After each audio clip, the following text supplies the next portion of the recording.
तो हेलो मेरे यारो, reborn on the demonic cult battlefield के इस अमेजिंग एपिसोड में आप सभी लोगों का स्वागत है। तो जैसा कि हम सभी लोगों ने लास्ट एपिसोड में देखा था कि हरे बाल मिशना के सामने जाकर उसकी परेशानियों को बढ़ा रहा था, बट तभी वहां पर कैप्टन की एंट्री हो जाती है, जो कि जिन के कहने पर बहुत तेजी से यहाँ पर पहुंचे थे। और जिन यहाँ पर पहुंचकर कहा था कि हमें सड़े हुए फल को दूर फेंक देना चाहिए, वरना वो बाकी फलों को भी खराब कर देता है। और इस एपिसोड के शुरुआत में देखते हैं मिशना देखने के साथ ही कहती है कि स्क्वाड लीडर, और यह हरे बाल भी कहता है क्या यहाँ पर ये पहुंच गए। और हम देखते हैं यहाँ पर जो चून होती है वो सामने जाकर गुस्सा करने लगती है, कहती है आप इतने देर तक कैसे कर सकते हैं यहाँ पहुँचने में। स्क्वाड लीडर, पता है हमारे पहुँचने के बाद आप 3 दिनों तक यहाँ पर नहीं आए। मिशना कितनी ज़्यादा चिंतित थी। तो यह सुनकर वह कहती है ओ इसके लिए मुझे माफ़ कर देना। और वह मिशना की ओर देखते हुए कहता है कि मुझे सचमुच में तुमसे माफ़ी मांगनी चाहिए। शायद मैंने काफ़ी ज़्यादा समय तुम्हारा ले लिया। यहाँ पर तुम्हारे लिए काफ़ी परेशानी रही होगी सभी चीज़ों को अकेले हैंडल करना। और हम मिशना को देखते हैं जो बहुत ही मासूम तरीके से इसकी ओर देख रही होती है, और वह कहता भी है, कैप्टन की आवाज़ आ रही होती है, मेरी चिंता करने के लिए तुम्हारा बहुत-बहुत धन्यवाद। तभी अचानक मिशना जो होती है वो रोने लगती है और कहती है कि मुझे पता नहीं, लेकिन मेरी आँखों से आखिरकार आँसू क्यों आ रहे हैं। मैं बहुत ज़्यादा दुखी तो नहीं हूँ, लेकिन मुझे नहीं पता आखिरकार ये क्यों रोना हो रहा है। और हम देखते हैं कैप्टन उसे चुप कराने लगता है और कहता है कि अरे रे रे! मेरी गलती थी, अब मैंने माफ़ी तो माँग लिया, चुप हो जाओ। और यहाँ पर जो जिन जिन होता है वो अपने मन में कह रहा होता है, वो हमारे बारे में बहुत ज़्यादा चिंता करती थी, सचमुच में।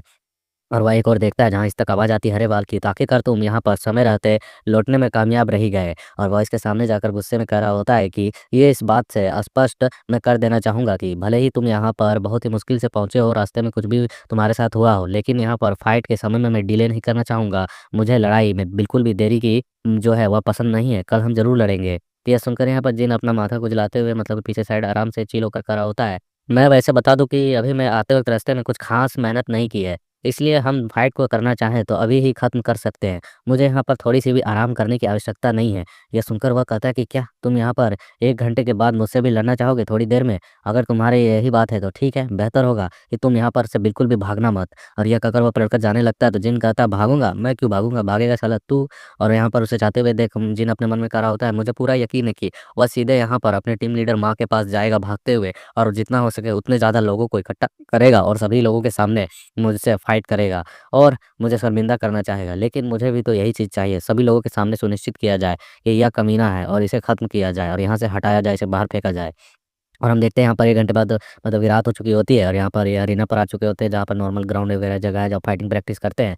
और ये दोनों एक-दूसरे के सामने होते हैं, काफ़ी सारे बंदे भी यहाँ पर खड़े होते हैं। यहाँ टीम लीडर्स भी पहुँचे हुए होते हैं, जिनमें से एक बोल रहा होता है रेड बाल वाला, यहाँ बहुत सारे लोग आए हुए हैं ना। तो दूसरा जो होता है वह क मस्त चिल होकर देख रहा होता है और कहता है कि हाँ, और वह फिर से कहता है कि आखिरकार ये 7 कैप्टन के बंदों के बीच में आपस की लड़ाई है, तो ये अंदर में ही इसे नहीं निपटा सकते थे। हमें यहाँ पर इकट्ठा करने की क्या आवश्यकता थी? तो यहाँ पर ये जो पहले दस्ते का लीडर है, हान यही है, और यह कह रहा होता है, लेकिन इसके बदौलत हमें एक शानदार नज़ारा तो देखने को मिल ही रहा है ना, एक अच्छी फाइट देखना। या तो घर मतलब अंदर बैठकर बोरिंग समय बिताने से तो अच्छा ही है। और हम यहाँ देखते हैं और भी बाकी कैप्टन्स पहुँचे हुए होते हैं, जहाँ पर लेडी टेंग भी होती है और माँ भी होता है, और साथ में एक और कैप्टन वॉन चेंग होता है, जिसे मंकी वगैरह कुछ कहते हैं। और फिर हम देखते हैं यहाँ पर जिन इसके सामने तलवार लेकर खड़ा होता है, और जो यहाँ पर हरे बाल होता है वह कह रहा होता है, मैं तुम्हें नहीं मारूँगा पहले, मैं तुम्हें यहाँ पर पहले तड़पाऊँगा और यह सुनिश्चित करूँगा कि तुम खुद ही मौत माँगो। यह सुनकर जिन कहता है, "बे हो गया, चल आ, तेरा बकवास मैंने बहुत सुन लिया, आ पहले फाइट कर, स्टार्ट कर, मेरे पास आ।" हम देखते हैं इसे इस तरीके से बुलाते हुए देख ये गुस्से में अपने लोहरे को रिलीज़ करता है, अपने ब्लू एरो के साथ कह रहा होता है, तो तुम यहाँ पर इतना ज़्यादा हिम्मत दिखा रहे हो तो इसके लिए बिल्कुल भी बाद में पछताना मत। और हम देखते हैं वह बहुत ही तेज़ी के साथ अपने स्वॉर्ड को लेकर एक घातक अटैक करने के लिए इसकी ओर बढ़ जाता है, और इसके सामने पहुँचने के साथ ही अपने स्वॉर्ड को सीधे इसके कंधे पर धँसाने के लिए चला देता है। और हमें दिखता भी है ऐसा कि मानो जैसे इसके कंधे के अंदर आर-पार चला गया हो, बट वहाँ से जो जिन था वो अपने फुटवर्क टेक्निक का इस्तेमाल करता है, बहुत तेज़ी से गायब हो जाता है। और यह देखकर वो बंदा हैरान हो चुका होता है, क्योंकि उसके सामने यहाँ पर सिर्फ़ जिन की परछाई होती है, जिसके पर उसने स्वॉर्ड चलाई होती है, और जिन तेज़ी से इसके लेफ्ट साइड की ओर आ गया होता है, और वो कहता है कि मुझे लगता है कि मैं तुमसे बहुत ही ज़्यादा तेज़ हूँ। ऐसा तुम मुझे दिखा रहे हो कि जैसे तुम मेरा मज़ाक उड़ा रहे हो, क्योंकि बहुत कमज़ोर वाले हल्के अटैक्स कर रहे हो। तुमने तो मुझे छू भी नहीं पाया है। आखिरकार तुम क्या चीज़ें सोच रहे हो? कैसे हमले कर रहे हो? हम देखते हैं, यह देखकर यह हैरान हो जाता है, कहता है साला इसकी इतनी हिम्मत, मेरा मज़ाक उड़ा रहा है कि मैं इस पर सही तरीके से अटैक नहीं कर रहा हूँ। और फिर वह लगातार इसके ऊपर हमले करना चालू कर देता है, और जिन उससे लगातार अपने फुटवर्क टेक्निक की मदद से ईज़िली तौर पर डॉज किए जा रहा होता है। और जिनको यहाँ पर इतना शानदार तरीके से उसके अटैक को डॉज करते हुए देखकर बी कहता है कि वाह!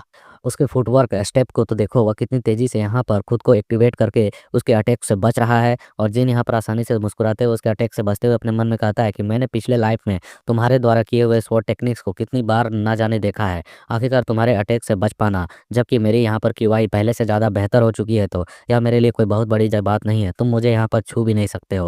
और हम देखते हैं यहाँ पर जो फर्स्ट कैप्टन होता है, फर्स्ट ड्रैगन टीम का लीडर, वो यहाँ पर कह रहा था, अरे यार वो तो उसके जो द्वारा किए जा रहे अटैक हैं हरे बाल के द्वारा, वो काफ़ी ज़्यादा तीखे और पैने अटैक्स हैं। लेकिन क्या होगा अगर वो अटैक्स किसी पर टच ही ना करे, कनेक्ट ही ना हो, तो वो अटैक करना बेकार है। और हम देखते हैं यही बात यहाँ पर मिश टेंग भी कहती है कि सचमुच में यस जो फाइट है वो बहुत ही ज़्यादा बोरिंग हो रहा है। अब मैं यहाँ पर यह देखकर साफ-साफ कह सकती हूँ कि इसका विजेता कौन होने वाला है। अब इस फाइट को देखना बेकार है। उस बंदे ने अभी तक अपनी तलवार भी नहीं निकाली है और वह इतनी देर से उसे बस यहाँ नचाते जा रहा है। और वो पलटकर जाने लगती है, कहती है कि परिणाम बिल्कुल स्पष्ट है कि कौन जीतेगा और कौन हारेगा। मुझे यहाँ रुकने की आवश्यकता नहीं है। और इन सारे सीन को देखकर यहाँ पर कैप्टन माँ को बहुत ही ज़्यादा बेइज़्ज़ती फ़ील हो रही होती है। और वो गुस्से में सामने की ओर देख रहा होता है। और हम देखते हैं यहाँ पर जू जो कि यहाँ पर पलटकर देखता है जिन की ओर, और फिर वापस से हमला करना लगातार स्टार्ट कर देता है। और जिन अभी भी उसके हमलों को बहुत ईज़ी तरीके से डॉज कर रहा होता है और फिर दूर जाकर रुककर एक जगह से कहता है कि अब तक मैं केवल यहाँ पर तुम्हारे अटैक्स को डॉज कर रहा था अपने फुटवर्क विन टेक्निक की मदद से। वो भी बी के फैमिली के फुटवर्क टेक्निक की मदद से उसे बता देता है कि उसके फैमिली और इसके फैमिली के बीच में थोड़ी-सी आनाकानी है।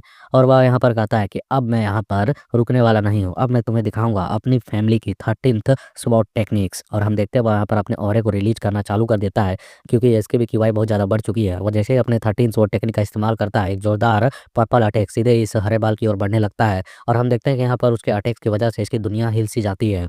और जिन यहाँ पर बहुत ही तेज़ी से इसके और सीधे सो अटैक को करते हुए अपने मन में कह रहा होता है कि तुम मेरे एनिमी होने के लायक नहीं हो बेवकूफ़, तुम मुझसे पहले ही बहुत पीछे छूट चुके हो। और हम देखते हैं कि वह बंदा जो होता है वह भी इसके और आखिरी हमला करने के लिए तैयार होता है। और वह कहता है कि बहुत हो गया, मैंने बहुत बर्दाश्त कर लिया, अब इस बार तुम्हें मैं एरोगेंट होने बिल्कुल नहीं दे सकता हूँ। और ये कहकर वह अपने स्वॉर्ड से और एक स्लेसेस को सामने की ओर चलाता है, जिसकी वजह से जिन का जो पर्पल हो रहा होता है वो तो छट जाता है, बट वह सामने की ओर जिन को नहीं देख पाता है। तभी वह ऊपर की ओर देखता है, क्योंकि जिन यहाँ पर छलांग लगाकर सीधे उसके ऊपर से आकर उस पर हमला करने वाला होता है। वो अपने ऊपर से ही हँसते हुए स्वॉर्ड स्लेस को सीधे एक जोरदार तरीके से इसके ऊपर चला देता है, मानो जैसे ऐसा लगता है कि इसे 2 हिस्सों में काट दिया हो।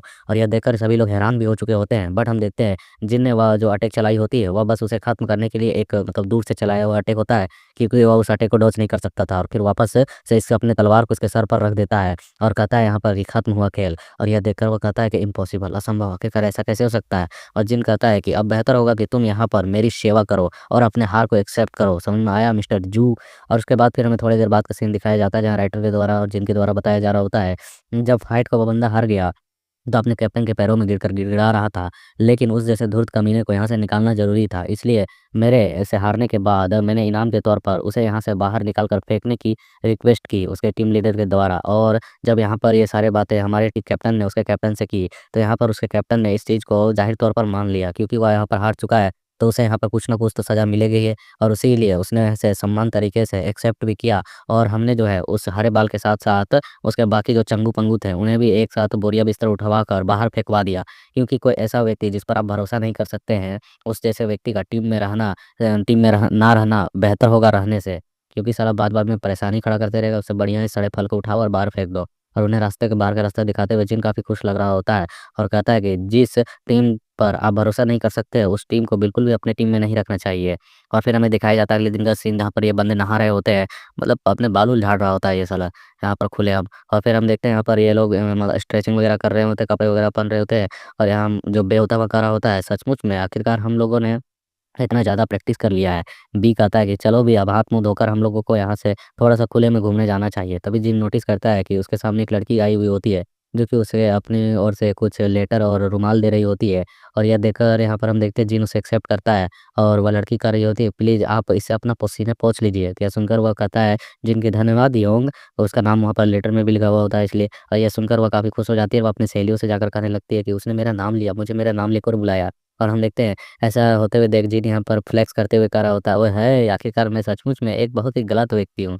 मैं इन जैसी सुंदरियों को अपना दिल नहीं, अपना प्यार नहीं एक्सेप्ट करवा सकता हूँ, है ना? तो हम देखते हैं यहाँ पर जो बी होता है वह कहता है कि पहले तुम अपने इस चेहरे से अजीब से मुस्कुराहट को हटाओ।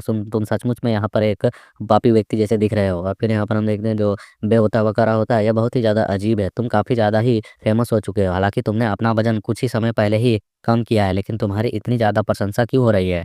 तो यहाँ पर बी कहता है कि ज़ाहिर-सी बात है उसने यहाँ पर जू को सबक सिखाया है फाइटिंग में, उसकी चर्चा चारों ओर हो रही है, इसलिए वह इतना ज़्यादा फ़ेमस हो गया है। भले ही आप सुंदर ना हो लेकिन आप मार्शल आर्ट में पावरफुल हैं, तो आपकी प्रशंसा होनी तय है लड़कियों के बीच। तो यह सुनकर यहाँ पर बे कहता है अच्छा ऐसी बात है, तो मैं स्ट्रॉन्ग हो जाऊँगा तो मैं भी यहाँ पर काफ़ी फ़ेमस हो जाऊँगा, उसके बाद मेरे पीछे भी लड़कियाँ आएँगी। तो बी कहता है, "अबे आखिरकार तुझसे कौन प्यार करेगा? तुझे यहाँ पर किसे अट्रैक्ट करना है, तू तुझको किसको पसंद करना है अपनी ओर?" और वे लोगों की ऐसी नोक-झोंक चल रही होती है। जिन मुस्कुराते हुए बस उसके द्वारा दिए हुए हैंकी को देखकर कह रहा होता है अपने मन में कि किसी के द्वारा ब्यूटीफुल कहे जाना बहुत ही ज़्यादा अजीब लगता है। और फिर हम देखते हैं तभी यहाँ पर एंट्री होती है कि और उसे देखकर वहाँ पे वो जो एंट्री लिया होता है वो कह रहा होता है कि, "क्या तुम लोग यहाँ पर अपनी ट्रेनिंग को कंप्लीट कर चुके हो?" और हम देखते हैं यहाँ पर मिशना आई हुई होती है और उसे देखकर वो बंदे भी कहते हैं, "मिशना आप यहाँ पर? क्या बात है?" और इसके इसी सीन के साथ यहाँ पर ये छोटा-सा चैप्टर कंप्लीट होता है। So like, share, comment and your support.